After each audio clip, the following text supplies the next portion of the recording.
6 heures.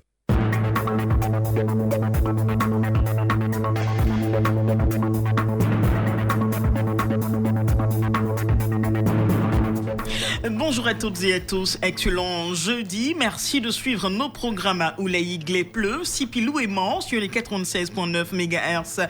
Bienvenue madame, messieurs dans la première session de l'information qui s'ouvre avec un journal. Charles Cablan, bonjour. Bonjour Esther Assobo, bonjour à tous. À la une de l'actualité ce jeudi, l'Ordre national des médecins, désormais régi par une nouvelle loi, celle de 1960, était devenue inefficace face aux nouveaux défis de ce secteur.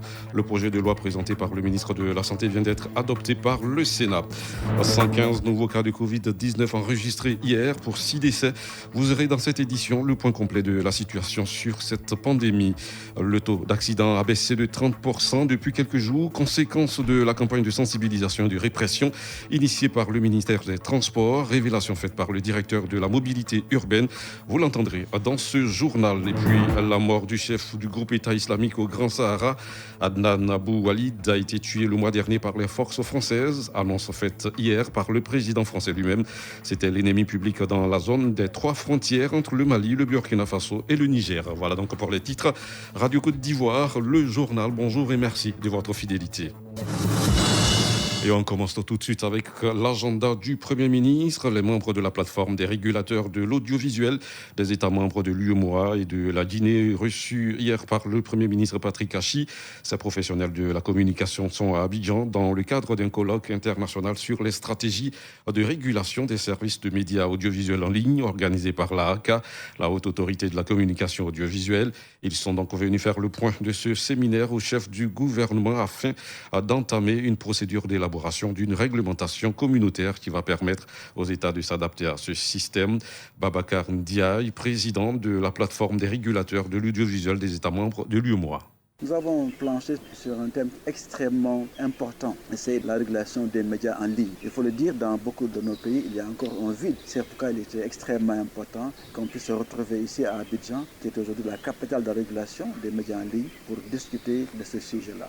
C'est un sujet auquel nous sommes confrontés. Nous disons très souvent que les jeunes Africains, malheureusement, ne sont pas conscients qu'ils laissent des traces numériques de leur vie dans les réseaux sociaux. Et c'est extrêmement important, il faudrait les conscientiser. En plus du cadre réglementaire sur lequel nous réfléchissons, il y a des enjeux de sensibilisation extrêmement. Il y a également les fake news, que vous savez, qui impactent nos vies politiques, qui impactent nos systèmes politiques. Sur tout cela, nous devons trouver des solutions. Nous avons, élaboré une esquisse. Nous allons en faire une ébauche plus tard et peut-être, avant les rencontres de Ouagadougou, travailler vraiment sur un cadre légal qu'on peut appliquer dans nos différents pays.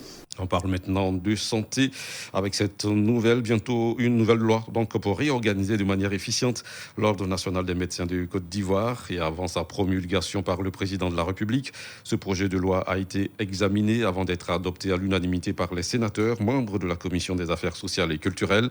Il s'agit du projet de loi portant organisation et fonctionnement de l'Ordre national des médecins de Côte d'Ivoire, présenté par le ministre de la Santé et de la couverture maladie universelle. Cette loi qui bénéficie d'un toilettage complet existe depuis 1960 et l'objectif est de faire face aux nombreuses insuffisances constatées dans son fonctionnement. Les précisions du ministre de la Santé, Demba Ngou Pierre. L'intention donc des législateurs mettant en place l'ordre, c'était que partout où un médecin exerce, il faut qu'il soit inscrit à l'ordre. Parce que c'est à partir donc de l'ordre que l'exercice donc de la fonction de médecin est réglementé et le contrôle se fait. Malheureusement donc le test ancien n'a pas permis à tout le monde de s'inscrire parce que non seulement les conseils départementaux qui devaient être mis en place n'ont pas pu se faire et aujourd'hui donc nous avons fait la réforme pour adapter le fonctionnement à la réalité du terrain. D'abord la première innovation c'est qu'on a supprimé les conseils départementaux pour créer des conseils régionaux parce qu'au niveau des régions nous disposons donc d'un vivier important où on peut avoir des bureaux qui puissent vraiment animer l'ordre. La deuxième innovation, c'est la libre circulation du personnel médical, mais spécifiquement les médecins, dans l'espace UEMOA. L'espace UEMOA est un espace économique où tous les citoyens doivent pouvoir circuler librement et exercer. Le ministre de la Santé, Demba Pierre, face donc aux sénateurs. Et on reste dans le domaine de la santé pour faire le point de la situation de la Covid-19. Au 15 septembre 2021, la Côte d'Ivoire donc a enregistré hier 115 nouveaux cas de Covid-19 sur 2814 échantillons prélevés, soit un taux de 4,1% de cas positifs, 101 guéris et 6 décès. À la date donc du 15 septembre 2021, notre pays compte 58 341 cas confirmés, dont 56 245 personnes guéries, 540 décès et 1556 cas actifs. Le nombre total d'échantillons est de 961 259. Le 14 septembre, 35 972 doses de vaccins ont été administrées, soit un total de 1 620 480 doses du 1er mars au 14 septembre. Le ministre de la Santé, de l'Hygiène publique et de la couverture maladie universelle invite donc toutes les personnes de plus de 18 ans à se faire vacciner dans les centres de vaccination. La vaccination contre la Covid-19 est gratuite et volontaire. Les résultats clés de l'étude diagnostique du phénomène de la corruption et des infractions assimilées en Côte d'Ivoire initiée par la Haute Autorité pour la bonne gouvernance ont été soumis à validation au cours d'un atelier qui s'est tenu à Abidjan. Une restitution qui s'inscrit dans le cadre de l'élaboration de stratégies nationales de prévention et de lutte contre la corruption et les infractions assimilées. Et en dépit des nombreux efforts consentis, la Côte d'Ivoire reste confrontée au fléau de la corruption avec pour conséquence sur le développement économique et social du pays. Alors, on écoute le ministre de la promotion de la bonne gouvernance et du renforcement des capacités, Epiphane Zorobi. Le gouvernement a inscrit la lutte contre la corruption comme un des axes majeurs de sa politique de développement économique et social. L'élaboration de la stratégie nationale de lutte contre la corruption et des infractions assimilées s'inscrit donc en droite ligne de la coordination nécessaire et efficace de nos actions. Elle se présente comme une initiative délicate et un défi majeur. Nous devons donc y mettre de l'énergie, de la synergie et de l'engagement avec beaucoup d'abnégation. Tout au long de ce processus, nous devons avoir pour ambition que ce document de politique pourra s'assumer comme le cadre de référence de la politique nationale de lutte contre la corruption, cadre national qui soutiendra la mise en œuvre du plan national de développement 2021-2025. Le taux d'accidents sur nos routes a baissé de 30% ces derniers jours, conséquence de la campagne de sensibilisation et de suivi de la phase de répression initiée donc par le ministère de la Sécurité routière donc pour assurer une bonne sécurité dans notre pays. Ces informations ont été données au cours d'un atelier bilan et perspective de la stratégie nationale pour la sécurité routière. Écoutons le directeur général de l'AMUGA, l'autorité de la mobilité urbaine dans le Grand Abidjan, Romain Kwaku. Sur les 3 semaines, on a vu qu'il y a une baisse. Donc, les automobilistes, d'autres, conscients du fait qu'ils ne sont pas à jour, ne se mettent pas dans la circulation. Le problème, c'est que pour lutter contre la sécurité routière, on a 3 niveaux. Donc, on a toujours dit, il y a l'homme au volant, il y a des véhicules sur la route. Donc, globalement, l'homme est impliqué dans pratiquement 80-90% des causes. Donc, aujourd'hui, on veut agir sur l'homme. Avec la vidéo-verbalisation, c'est un outil éducatif. Des gens ont peur parce qu'ils ne savent pas à quel moment ils seraient pris. Donc, aujourd'hui, nous sommes quand même satisfaits que les automobilistes, même eux-mêmes, commencent, n'est-ce pas, à changer d'habitude. Intéressons-nous maintenant à la lutte contre l'utilisation des technologies du nucléaire à des fins malveillantes pour la population et l'environnement. Un atelier sous-régional à Abidjan pour former la ressource humaine dans ce domaine s'est ouvert hier. Cet atelier est co-organisé par l'Agence nationale de l'énergie atomique et de l'Autorité de radioprotection, de sûreté et sécurité nucléaire de Côte d'Ivoire.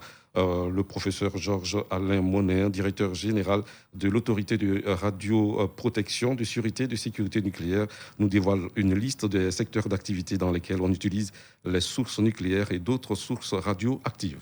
Radiothérapie et médecine nucléaire dans le secteur médical. Il y a des secteurs non médicaux, c'est-à-dire le secteur routier pour connaître la densité du sol, etc., la porosité, on utilise les sources radioactives.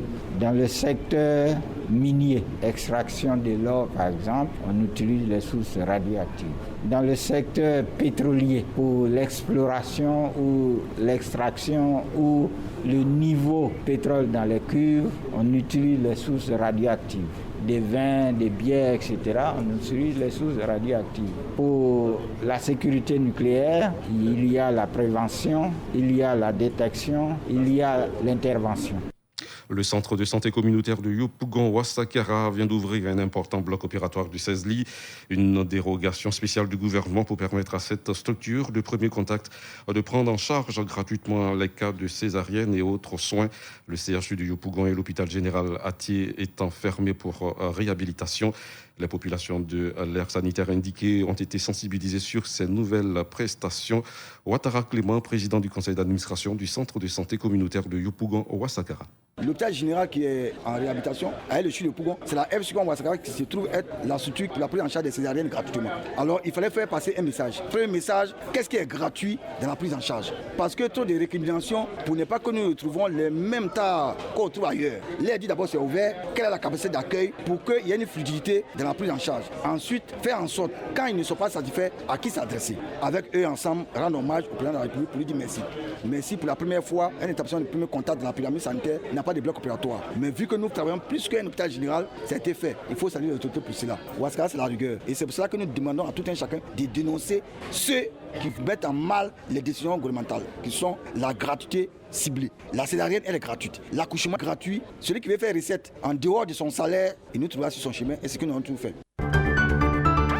Hors de chez nous, le chef du groupe djihadiste État islamique au Grand Sahara a été tué par les forces françaises. Et c'est le président français Emmanuel Macron qui l'a annoncé lui-même la nuit dernière sur son compte Twitter. Adnan Abou Walid al-Sahraoui serait tombé le mois dernier entre la localité malienne de Ménaka et la frontière nigérienne lors d'une opération militaire ciblée.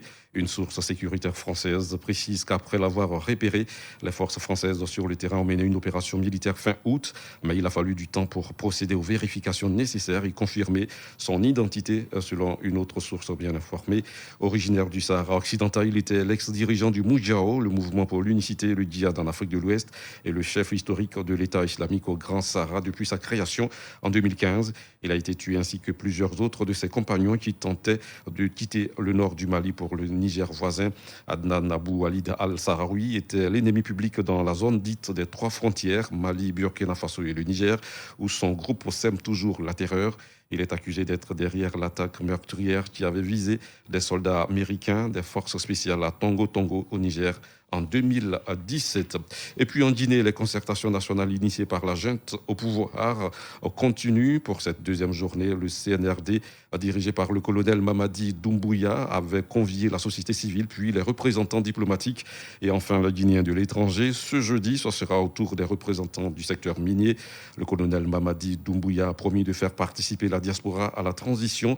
Beaucoup se disent prêts à contribuer, à apporter leurs compétences avec un espoir de changement pour un nouveau départ, comme cet entrepreneur parti en France qui a renoncé à des projets dans son pays à cause de la corruption. Fin de ce journal, le rappel à présent des titres. L'Ordre national des médecins, désormais régi par une nouvelle loi, celle de 1960, était devenue inefficace face aux nouveaux défis de ce secteur. Le projet de loi présenté par le ministre de la Santé vient d'être adopté par le Sénat. 115 nouveaux cas de Covid-19 enregistrés hier pour 6 décès. Le ministère de la Santé invite les populations à se faire vacciner. Et puis le taux d'accident a baissé de 30% depuis quelques jours, conséquence de la campagne de sensibilisation et de répression initiée par le ministère des Transports.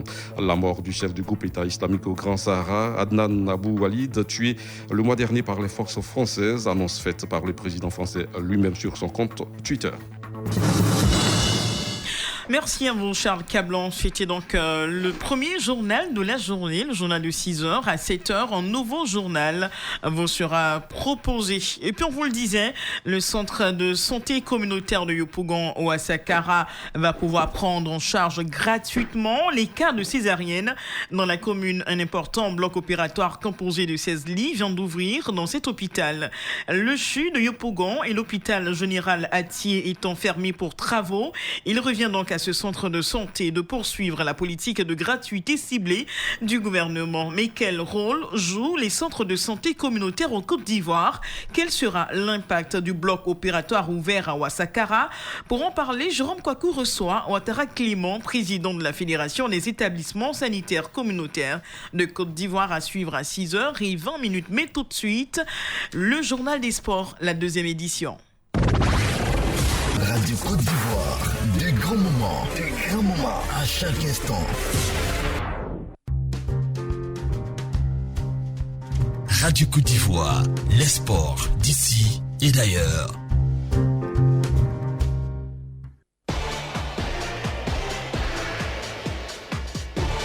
Le journal des sports. Koulibaly Sandou. Toute l'actualité sportive d'ici et d'ailleurs avec vous, Koulibaly Sandou, bonjour. Bonjour Estelle Assoumou, bonjour à tous. La quintessence du sport sur Radio Côte d'Ivoire, c'est ici et maintenant.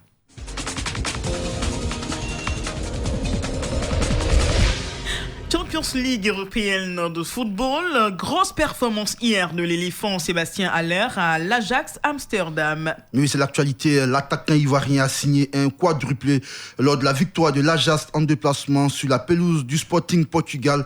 Victoire des Hollandais 5-1. C'est la première fois qu'un Africain réalise une telle performance dans cette compétition. Jusque-là, seul le Néerlandais Marco van Basten l'avait réussi. C'était avec le Milan AC en 1992. Avec ses 4 buts, Sébastien Haller permet à l'Ajax de prendre la tête de son groupe devant le Borussia Dortmund, vainqueur aussi en déplacement 2-1 devant la formation du Betis 4. Dans les autres matchs de la soirée, le Paris Saint-Germain se rate avec ses galactiques Neymar, Messi et Mbappé associés pour la première fois. Ces 3 stars n'ont pas permis au Paris Saint-Germain de gagner le club Bruges de Belgique. Résultat, 1 but partout. Les Parisiens ont même été dominés dans cette rencontre. Et puis les autres résultats, l'autre résultat de cette poule, Manchester City étrit 6-3 Leipzig. Liverpool gagne 3-2. Le Milan AC de Franck qui s'est titularisé. Le Real Madrid bat 1-0 l'Inter Milan sur sa pelouse. L'Atlético Madrid à domicile coince 0-0 devant la formation du FC Porto. Place ce jeudi au match de l'Europa League. Et puis parlons de cyclisme, Koulibaly Sandou, Tour de Côte d'Ivoire 2021. Après un premier report, la compétition se tiendra finalement du 19 au 25 septembre prochain. Oui, Estelle, c'est une certitude désormais annonce faite par le président de la Fédération ivoirienne de cyclisme, c'était hier. Sauf que ce Tour de Côte d'Ivoire 2021, Tour de la réconciliation, va se disputer uniquement entre les cyclistes locaux par faute des moyens financiers et non. Et aussi en raison donc de la fermeture des frontières terrestres. La caravane partira donc de Touba au nord-ouest du pays le 19 septembre prochain jusqu'à Agboville le 25 septembre en passant par les villes de Biancouma, Diouekoué, Daloa, Boaflé, Yamoussoukro et Tabo. Devant l'hémogénie de la société Omnisport de l'armée, il y a lieu de s'inquiéter sur le niveau de cette épreuve. À cette interrogation, le président de la Fédération ivoirienne de cyclisme rassure avec la formule de compétition mise en place. Alors, Kwame Jean-Marie. Nous avons créé une équipe. Certains n'ont pas voulu qu'on l'appelle l'équipe nationale de Côte d'Ivoire, donc on l'a dénommée l'équipe de la FIC, avec des coureurs qui viennent de différents clubs et qui sont un peu ceux que l'entraîneur va suivre véritablement pour les faire partir d'abord autour Chantal Biya au Cameroun et ensuite autour du Faso.